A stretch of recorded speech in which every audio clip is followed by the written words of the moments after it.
We're back. What is episode 19? 7.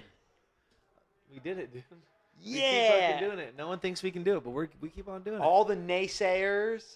Sucks to suck. Yeah, you stink, boy. Touchy Subject Show. Call in if you have any questions. 916-250-2571. 916-250-2571. Damn. So, couple things. We got this lovely One of one. one of one. This will be in some Hall of Fame at one point. I might make a museum, dude. You know, you see those stories about like the first Superman goes at auction for $1 million. Yeah. In year. Would you pay $1 million if you had it? Would you pay? Well, you do have it, but would you pay $1 million for a first Superman? I mean, let me ask you that. I would pay $1 million for it if it wasn't like if $1 million was like, you know, less than 0.5% of my net worth. You know, then I would buy it. But if it's, I'm not going to spend half of all my money on a fucking comic book. But if it's like, I would. If I'm making $1 million a month, yeah, I would. You know, like Wolf of Wall Street. You know that? I think, yeah, dude. I don't know if I would buy that one. For Superman 1, I don't know if I'd go Superman 1 either. What would you do? I mean, I would buy $1 million and like I would buy like a Dali or a Picasso or something for like $1 million before I did that, or like some piece. But that's probably worth way more. I mean, you probably can't get a Dali for $1 million. Well, what's worth more, $1 million comic book or $1 million piece of art? They're equal. I know. Yeah, but I'm saying that a Dali is not. The Dali's got to be like a fucking Picasso has got to be worth way more than a Superman there's 1. like so there's different like so I have a Dali. But it's a when you get art, they make lithographs of them, and then the artist signs them and stuff. So they're like the official print, would you say, from it? Yeah. So like, but it's still just a print. I mean, this is number 1, dude. Yeah, a number 1. Which I guess is still a print, but that's how comic books work, you know. Yeah, I mean, I'm just saying, I would buy a piece of art for $1 million before I bought a comic book. You know, particularly like a Dali type art or something like that. That's all I'm saying. Or maybe some type of like art. I would buy the right comic book for $1 million. You think so? If I had it, like if it wasn't gonna break the bank. Yeah. Like someday I'll be able to buy $1 million comic book. If you had $1 billion right now, list the top 5 things you would buy. Other than like a big house or like like just for fun. Just for fun. I would go. Number 1, I'd go Panhead, Harley Davidson Panhead, like an old What's Panhead, that? like an old Panhead Harley chopper. Okay. Will you shut that for me, brother? Thank you, dude. I would buy an old Harley Panhead. I would deck out my backyard so it's a 2-parter. So this can be 2 and 3. I'd build a full-size ring in my backyard because I would assume if I was a billionaire, I'd have a big house with a backyard. I would build an outdoor ring so I could train like Thailand style, just like hit mitts outside of my own backyard. Would it be in Sacramento? Yeah, I'd like to think so. Okay. There's some houses by my house. There's some houses near my house that are just insane, dude. You can just buy a piece of land and build your own. That's going to be the goal, I think. Yeah. But so I'd buy like my own ring to fight. I buy a Harley Panhead chopper, my own little ring to train in. I would buy a little quarter pipe. Okay. To skate in I my mean, backyard. You could build that yourself. In my bar. No, but I'm saying right now, just off the top of my head. Okay. If I just had $1 billion to buy dumb shit with, I'd buy a fucking a little skate park to skate. Yeah. I'd build a skate park to skate in my backyard. Build a little training spot with a cage and a ring. We'll put that together. So I got 2 more. I would buy. What's some other dumb shit? I would probably buy like an old muscle car that was fixed up enough to be a daily driver. Okay. And then I'm a simple man, dude. I like scummy shit. This last one's gotta be a good one. Every comic book ever. No, because then it would just give me some. It would just make me so fucking neurotic to sit and read them all. But I would probably buy like. I don't know. I'd probably buy a dog. I'd probably buy I'd buy a Tibetan Mastiff, which goes for like $1 million. So there's dogs that go for $1 million. $1 million. $1 million dog is a Tibetan Mastiff. I think one went for $3 million. I'm gonna look that up. Will you look that up for me? I think it went for a $3 $3 million million. dog? Dude, they're fucking lions, dude. I don't even, and like the funniest thing is that I read about them and they go for like $1 million for a stud, like a badass puppy. And they're basically like, yeah, like they're too big and scary and stubborn to train anyway. So you got to let it basically just do what it wants. Damn. $3 million dog in China. Look at that thing. Man. Scroll down a little bit for me. Let's see what this thing looks like. Yeah, dude. That's a pretty cool looking dog. I want one of those. Now, but Google it. Show the picture of it. Fucking Google just Google Tibetan Mastiff, and the first thing that pops up. This is why I want the dog. I'll show you. I mean, this picture you're looking at right now, cuddling, mixed with. If you just go to images, there'll be one of it. Just it looks like a creature from a nightmare, dude. It looks like. Man, those dogs are scary. Yeah, dude. Wait till you see this picture I'm talking about. Yep. Go to to the right. It's got a blue background, blue sky. It's a big black nightmarish hellhound right there. That one. Click that fucking picture. Look at that fucking thing, dude. I'll pay $1 million for one of those. Look at that fucking thing, dude. Man, that is a cool dog. Are they vicious? I mean, they obviously can be. Well, I mean, that's just a photo. He might be just going after a toy or something. He's literally fucking chained. Look at the chain holding him. Yeah, that's a pretty... How big are they? Dude, they're huge. They're mastiffs. Why don't you just buy a lion then? Well, because dogs have something in them that tells them to not rip my fucking throat out. Lions don't have that. No, that's true. People train lions for fucking 30 years and get their face ripped off. Yeah, I'm pretty sure. I'm pretty sure Roy, what is it, Siegfried and Roy, yeah. Those are tigers, which are even sketchier, I think, dude. I'm pretty sure those guys were fucking those tigers, to be honest with you. I mean, they did something to piss them off, dude. Here's the thing. Cats are inherently kind of cunty and sketchy. Yeah. Like, you can pet a cat and it'll just turn around and bite the fuck out of you. My dog doesn't do that, you know? No. My dog would never do that. But a cat will just turn around and fucking rip your face off for no good reason because it doesn't like the way you're petting it, you know? Mid-pet, a cat will turn around and fucking attack you. I've never been a cat dude anyway. I don't trust cat dudes. I like cats.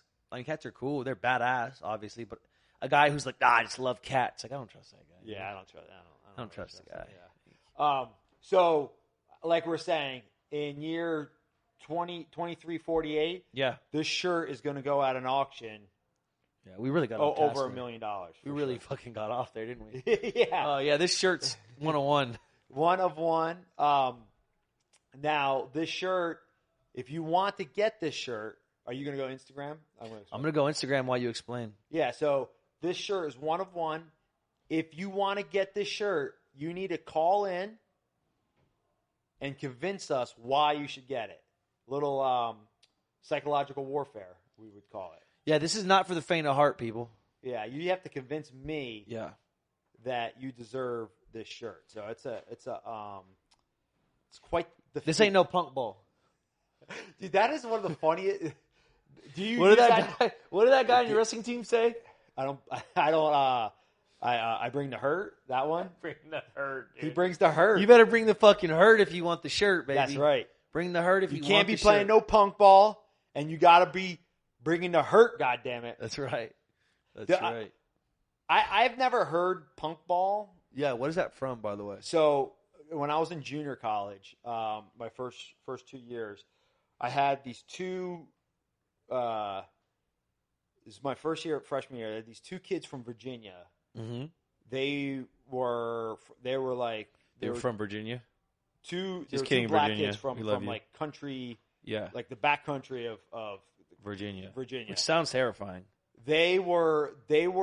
I've never heard anybody shit talk so much. Like most of my shit talking comes from them. Just shit you learned from them chirping. They would talk so much shit. It was the funniest thing I've ever heard. And they would always, and they had like this.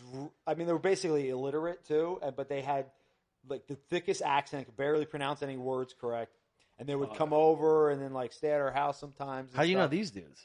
They were on the wrestling team. Oh, okay. And the one kid was a decent wrestler in high school, but he was terrible in college. And like, so like nonstop talking shit, but it was always playing video games and stuff. And be like, shit, $5 makes this a game. You'd be playing Punkball, goddammit. And you have to kind of decipher it. So like basically saying like this is what happened when he would lose, and he would say, if you really want to play me, I'll bet you $5, and then I'll be playing seriously. Yeah, we're playing Punkball right now. Yeah, you be playing Punkball, and then but like I think Punkball needs to be used more. Incredible, dude. I use it a lot. Like Yeah. you should be playing Punkball. I mean, basically it means like you're not like you ain't take you're not serious. It's fucking bush league. This is bush league stuff. Yeah. Exactly. Caller, we have a caller. You're on there. Hey, what's up, guys? What up? Hey, did you guys already talk about Joker? Say again? Did you guys already talk about the Joker? No, but we're fucking planning to. Sounds like a good segue, sir. Yeah, what do you got to say about it? Who sent you? Just seeing, I've been reading a lot of reviews. I saw the movie, but I've been reading reviews. They seem split between whether the Joker was a member of Antifa or whether he was a member of some sort of right-wing conspiracy or whether he was an incel. I just want to see what you guys thought about that. Before we dive into this fucking rabbit hole, let me just say now, there's spoilers ahead.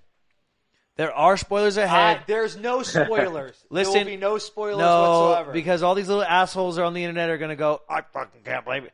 There are going to be spoilers for the new Joker movie. I know it's only been a couple days, but if you haven't seen it, turn back now, go watch it, and come back to us when you've seen it. Make sure you come back to us, but there's going to be some fucking spoilers. Okay, before we so we got your question, sir. Is he a right-wing guy, left-wing guy, or an incel? Well, we can answer this. I mean, he specifically says he has no political motivation. I don't subscribe to any of those things. Yeah. Now his movement started, I think, is a depiction of what mob rule looks like, and I would attach that to like. And did he take off? Well, fuck off, bud. I would attach that to like Antifa type people and stuff. Yeah. Definitely seemed like the poor will eat the rich kind of leftist sentiment. Yeah, for sure. that's for sure. But I don't think the movie's trying to. No, it wasn't pushing an agenda. I don't think so. No, yeah. I don't think so either. Okay, so having said that, you saw Joker. I saw Joker. I seen Joker twice because I don't play no Punkball. You didn't play Punkball. I ain't shook or anything like that. Yeah. What? Just kind of give your take on it. Just a quick overview before we dive deep. I thought it was great. I loved it. I thought that they did it was cool because they did a very good job of bringing elements from the comic book and from a character that is near and dear to comic book nerds like myself. Also making it accessible to people who don't know shit about comics. It's a good comic book movie. It's a good movie besides, if it wasn't based on a comic book, it'd be a good movie. So it's, accessible to non-comic nerds, and it still pays enough fan service and has enough Easter eggs to comic book nerds on top of just being a good story. I thought it was like all things to all people. It did enough. It did enough to where when I was watching it, I would lean over and go, oh, this is because this thing that you wouldn't know about because I'm a fucking nerd, blah, blah, blah. But then there was also moments where everyone I was watching it with was like, oh, this is badass. And they have no connection to the character. It's just a fucking good movie. Yeah. So I thought it worked really well. It was one of those movies that's another rare thing that it did was took you through this broad spectrum of emotions where if you oversimplify it, then the main character is the bad guy. But he's also a very sympathetic character, and it's you go through this range of emotions where you're whether it's the main character or the supporting characters, whatever. You'll go in 5 minutes, you'll go from feeling kind of uncomfortable to feeling a little fucking sad to laughing to being man, I shouldn't have laughed at that. To being damn, I felt like that before. There's such a broad spectrum of emotions. The movie was I thought it was fucking great, dude. I thought it was great. First, after I saw it, I said it's a fucking masterpiece. I think that's I think I texted. I texted Joe Benavidez first thing coming out of the movie, and I saw it Thursday night. First, it was at 7:00, maybe third showing or so, and then I went back the next morning. I took Sanchez back next morning. He wanted to go, nice. so we skipped work and went and saw fuck it. Work. So I think it's interesting that you had that take because that was my take as well. Was that there's two movies in that. you can go in there and watch 2 separate movies. You can watch a comic book movie, and you can watch a character piece, like a taxi driver, king of comedy type character piece. Yeah. Or you can just come in there and watch a fucking badass origin story of the most infamous villain in history. I mean, there's no bigger villain than in all of culture than maybe except the devil, other than the Joker. And so, kind of, I'm glad that we both took that away. Yeah. So I think we can even split this up into 2 shows, because we can talk. I can talk in a whole episode about Joker, the comic book movie, and then talk about Joker, the character piece of mental illness and everything. So I'm going to say 1 or 2 things for each thing, like what I liked about it being an origin movie and what I liked it about being just a character-driven delve into fucking psychopathy. Okay. So the biggest thing, and this is such a small, nerdy thing to be stoked on, but one of the biggest things I was stoked on, I shouldn't say this. The biggest thing is obviously how fucking good the movie is and the character and the dialogue, but a small thing that was probably small to most people, but a big deal to me that really stood out to me. There's like that running joke of like, if Bruce Wayne's parents are so fucking wealthy, why would they walk down a dark alley after seeing a movie? Okay. Why wouldn't they just get into their Rolls Royce with their private driver? Like, why in God's name that would be like the Kennedys getting shot in a dark alley? It doesn't make any sense. Doesn't make sense. But, I didn't even think about that's brilliant. But the movie just subtly did it in a way where it was just like, no, of course there was as soon as they walked out of the movie, there was chaos going on. They had to walk down there. Yep. Now it makes sense. Like them even being there, like even though it's probably not canon, like that little bit of fan service was a huge deal. You could tell that the person really knows his fucking. It made it much more sense. I didn't even pick that up, but that now just made the movie better for me. Because that's a running thing where it's like. Batman's a fucking 80-year-old character, so many things about him have changed. Yeah. But his origin story will always be his parents are leaving Zorro. They walk down the alley. Was it Zorro the Gay Blade, or what was the? Because that was the one that Zorro. I don't know. There's a movie called Zorro the Gay Blade. I thought you were making a joke. No, that came out. I don't know what the. I don't 80s. Know what the. I was like the only Zorros I remember. They were seeing the original Zorro. They were seeing They were just seeing Zorro because it's. When it was written, it was like the 40s or 50s. Yeah. Right? So like, they walk out of Zorro, some Zorro movie, Gay Blade or otherwise, walk out of the theater, and they take a shortcut through. And like you can change all these things and modernize all these things about Batman, but the story remains the same. His parents and him were walking out of the theater after seeing Zorro at his request. They cut down the alley. Boom, boom. Both parents dead. Pearl necklace gets ripped. Pearls fly everywhere. Horrible memory for Bruce. That doesn't change through all these versions. But one of the things that you have to explain is like in this new modern version where people actually take comic books serious, you go, why the fuck are the richest people in the city walking down a dark alley? And then he showed you why. Yeah. Like little things like that. And the movie's got a lot of stuff like that. Jason, can you find out if Zorro the Gay Blade is a real movie? Because you're making that up, dude. No, I think because that was on the. That's what when I watched the movie, I was confused by that. Yeah. Because it was on the. Yeah, there you go. What year did it come out? That movie had a feel. I like that movie had a feel like it was in the 70s. Scroll down a little bit. 81, right there. Yeah, there you go. So the movie had a late 70s, early 80s feel, but I like that they didn't explicitly say what year it was. I like that a lot because you see that a lot in like the animated series, where it could be the 40s and it could be 2050. You know, like that. The time is ambiguous. So I like that they did that. I like that. That's good. That's good. Another little small thing that I thought was cool was like De Niro being in King of Comedy as the crazy guy wanting to get on the show, and now he gets to be the guy that is the show. There's all these little things, you know, and like so that was one of. There's a bunch of little things I'm probably forgetting them, but the main thing was explaining why his parents walked down the alleyway. As far as it just being a good movie, what I loved was there was 2 things I'll say. Well, this 68 is fucking complete. I don't understand it at all. Yeah, they have Return Last Jedi is a 93. Yeah, check that out. Last Jedi 93. What I did like that they did a perfect example of how good this director was. He fit an M. Night Shyamalan like twist in there. and didn't pat himself on the back or stroke his own dick at all. He just stood in there just to be like, yeah, well, here's the thing. Yeah. 91-44. That's a little fucking there's some disparity there. And that 44 is bullshit, by the way, because I've actually seen people that went through all the reviews and actually ran the real numbers. And if you get a 0, they don't count it as a review. So it should be much lower than 44. Yeah, but we digress on that. Yeah, you'll find any reason. So to what hate was Star the Wars. twist that you said? No one hates Star Wars the way that fucking Star Wars nerds hate Star Wars.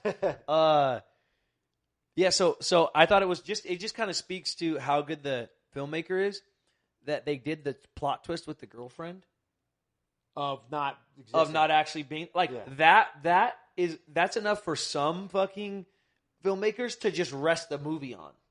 Like that's a plot like how many fucking M. Night Shyamalan movies have you seen where it's like that was the twist, he wasn't there all along? Yeah. And the filmmaker just threw that in there to stun on everybody. Like, oh, this just happens to be part of it. Like, this ain't even the fucking this ain't even the fucking climax of the movie. This is just a it just gave the character, the only purpose for that is just to give the character just a little bit more depth because you trusted him a little too much.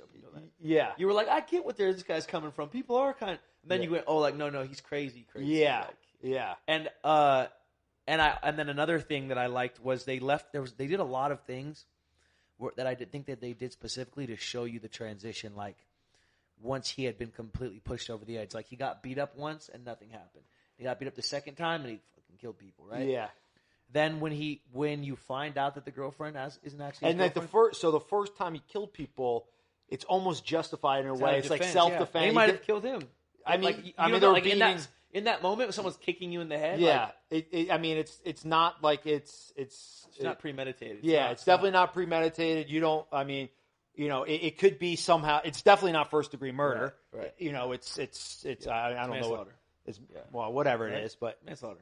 Almost positive. I get. I mean, but he killed the guy that was hitting the two guys, and then he went after that. Yeah, that wasn't. Yeah, the first initial one. I'll give you that. But yeah, the transition in it was. So you see him in multiple situations.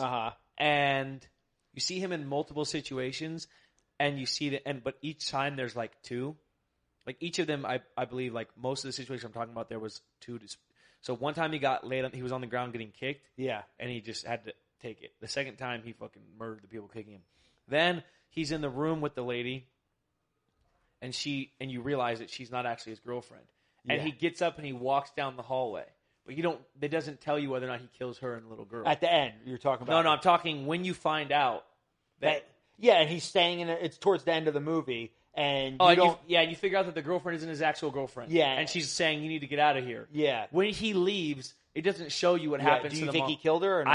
I don't. Here's why. Because at the very end, when he's walking out of the room in the asylum, sitting down talking to the woman, it makes a point to show you the blood dripping from the bottom of his shoes. And they didn't show it. They shot him walking down the hallway of the asylum, very similar to how they shot him walking down the hallway of the apartment, and there was no blood in the apartment. And I think that's another example of the filmmaker like showing you two distinct examples of like here's when you're on the fucking edge, and here's when you're over it, and you're all the way, you're now it's just the Joker. There's no more Arthur fucking Fleck. Arthur Fleck. Yeah, that's so a good. Those are the two things that come to mind the most of like the nerdy fan service, and the character driven movie. Let me ask you this. Do you think Thomas Wayne is his real dad? I wonder. I know Benavidez. I was talking to Joseph. He thinks so.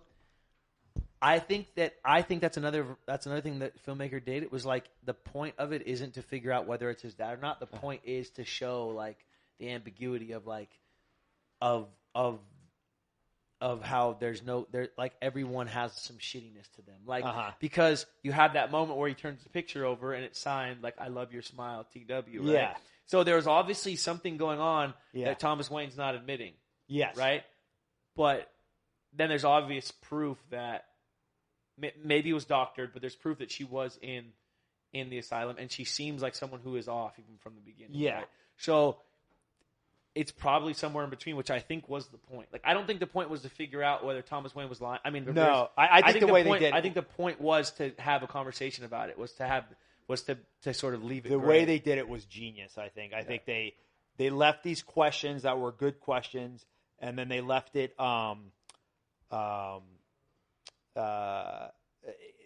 it provokes good question because it provokes the comment. It's not like I don't want to go back to WoW, but when you leave a movie with questions, it's not a good thing for the most part. Like Star Wars is like Last Jedi is like why the fuck would Master Yoda just burn all the books down in the sacred tree or something?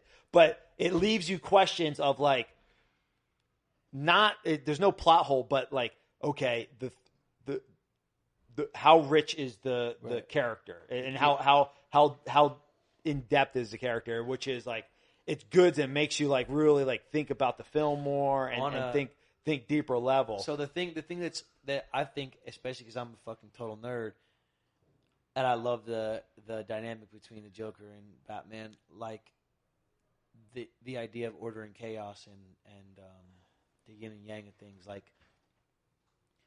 When you think about the fact that his mom did have that thing signed by him.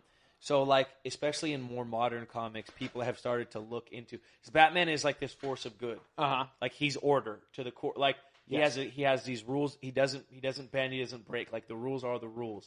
He has a code that he sticks to, right? And he does this. He sacrifices his personal life, sacrifices his love life, sacrifices relationships, sacrifices his health, sacrifices all the things that a normal human would pursue in their life to adhere to this code and make sure that no one else ever has to go through what he went through in watching his parents be murdered, right? Yes. So, and he does this in the name of his parents, who were loved in the community, who were held in high regard, who were these shining beacons of hope, right? But then what happens when he's sacrificed all these things in the name of this pure, shining beacon of hope that is his parents, and then he comes to find out later that his parents were just people too, which is something we all have to learn. Yeah. But not all of us have committed our lives to a cause based around our parents being these altruistic fucking saints, basically. Yeah. So it's like now that presents in a bigger world, in a bigger broad spectrum. Like, this isn't necessarily a movie you do a sequel to. Sorry, brother. This isn't necessarily a movie you do a sequel to, but if you let the movie breathe for a minute, you realize like eventually that kid will become Bruce Wayne, who's the greatest detective in the world. Yes. And eventually he'll come to realize that this dude who swears he's his brother or swears he's Thomas Wayne's son, who he knows for a fact is an absolute maniac, and then his parents were in love and were true to each other. Eventually he'll find out that there's more to the story. So it's like you have Thomas Wayne being shitty, creating the Joker, being shitty, creating the Batman, and then he dedicates his entire life to this sainthood of his parents, and then eventually down the line he'll figure out that his dad, the way we all figure out that our dad is just a man, and like that to me, kind of shitty too, kind of a shitty one, like a rich dude who fucked one of his coworkers and may have got her pregnant, and may have sent her to a mental institution to hide it, and all of that is what killed him and his mom, who may have been ignorant to the entire situation. Like that kind of world building done in 2 hours is fucking insane. It's madness. It's pretty spectacular. I would have to say. I mean, we're about 20. We're almost. How far are we into this? We're almost 30 minutes. I feel like this should be 2 episodes because I mean we haven't even got on Joaquin Phoenix yet. Yeah. I mean, I think it needs to be. So should we do a Joker review part 1 and then part 2? Yeah. Is that all right? I like it. We're gonna stop right now. Then we're gonna get to the real meat and potatoes of it. Yeah, and then we're gonna pick up next week on next episode for part 2 of the Joker review, and then we'll go from there. Yeah. So you guys going live right now? You stay tuned. For you guys who are watching this on YouTube or whatever else podcast, you're gonna have to wait to episode 8 to hear the rest of this. That's right. All right, Touchy Fili. That's right. You got anything you wanna plug or anything? Nah, I just fucking. What about you got a band going up? Yeah, I just started a band with a couple buddies called Born Breach. Just BORN_BREACH. We're recording an EP soon, making some fucking music. It's kind of like Rage Against the Machine if they weren't political and they were just here for a good time. That's what I like to think of it as. All right, I see that. Rage Against the Machine if they were just nihilists here to have a fucking White Claw and Stage dive. All right, I can get with that. Yeah. All right, so check out where can they check your band out? On Instagram, and we'll be recording an EP soon. So go on Instagram. We have songs up and live performances up from the last couple of house parties we threw. We've been doing it straight DIY punk style, throwing house shows, fucking chaos in the streets. Woo! And do I have to go in there and show people what a real pit is like? Yeah. Show them up. Skank around a bit. Yeah. Yeah, man. I'll show them. I believe that. All right. Well, I'm ready for the mosh pit, guys. Ready to do the mosh pitting. TouchySubjectShow.com. Yeah. TouchySubjectShow.com. That's the you need anything you need. Go on there, check it out. At Touchy Subject Show on Instagram. Jose, Jason, you guys got anything? Jose, from Touchy Subjects Nation. That's right. Congratulations, Jose. Yeah. Man is Tied the knot. tied the knot. He's off the market. He's off the market, Hate ladies. to see him go. Love to see him walk away. Congratulations, Jose. Yep. All right. See you guys later. Woo!